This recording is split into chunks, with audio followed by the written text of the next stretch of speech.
તહેવાર અનુસંધાને વડોદરાના ઝોન 3 તથા ઝોન 4 પોલીસ સ્ટેશન વિસ્તારના શાંતિ સમિતિના સભ્યોની મીટિંગ યોજાઈ। બકરી ઈદના તહેવાર અનુસંધાને ઝોન 4 તથા ઝોન 3 પોલીસ સ્ટેશન વિસ્તારના શાંતિ સમિતિના સભ્યોની મીટિંગનું આયોજન કરવામાં આવ્યું। વડોદરા શહેરના પોલીસ કમિશનર નરસિંહા કોમર તથા એડિશનલ સીપી મનોજ નીનામા નાઓની સૂચના મુજબ ડીસીપી ઝોન 4 પન્ના મોમાયા નાઓની અધ્યક્ષતામાં ACP G division MP Bhojani तथा ACP H division GB Bambhaniya तथा ACP E division GD Palsaniya नावना मार्गदर्शन हेठळ सिटी पोलीस स्टेशनना इंस्पेक्टर आरबी चौहान तथा वारसिया कुंभारवाड़ा कारेलीबाग बापूद पोलीस स्टेशनना पोलीस इंस्पेक्टरो तथा झोन 3 विस्ताરના વાડી પાણીગેટ કપુરાઈ મકરપુરા પોલીસ સ્ટેશનના પોલીસ ઇન્સ્પેક્ટરો દ્વારા સિટી પોલીસ સ્ટેશન ખાતે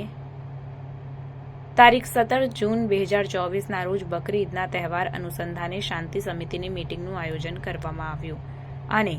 જેમાં સિટી વારસિયા કુંભારવાડા કારેલીબાગ બાપુદ તથા વાડી પાણીગેટ કપુરાઈ મકરપુરા પોલીસ સ્ટેશન વિસ્તારના આગેવાનો તથા એફઓપી હાજર રહ્યા હતા અને બકરી ઈદના તહેવાર દરમિયાન કાયદો અને વ્યવસ્થા જળવાઈ રહે તેમજ સોશિયલ મીડિયા પર ધાર્મિક લાગણી દુભાય તેવા મેસેજો પર પોલીસની વોચ અને નજર બંને રહેશે તેમજ કોમી એકલાસ જળવાઈ રહે તે અનુસંધાને જરૂરી સૂચનો આપવામાં આવ્યા હતા।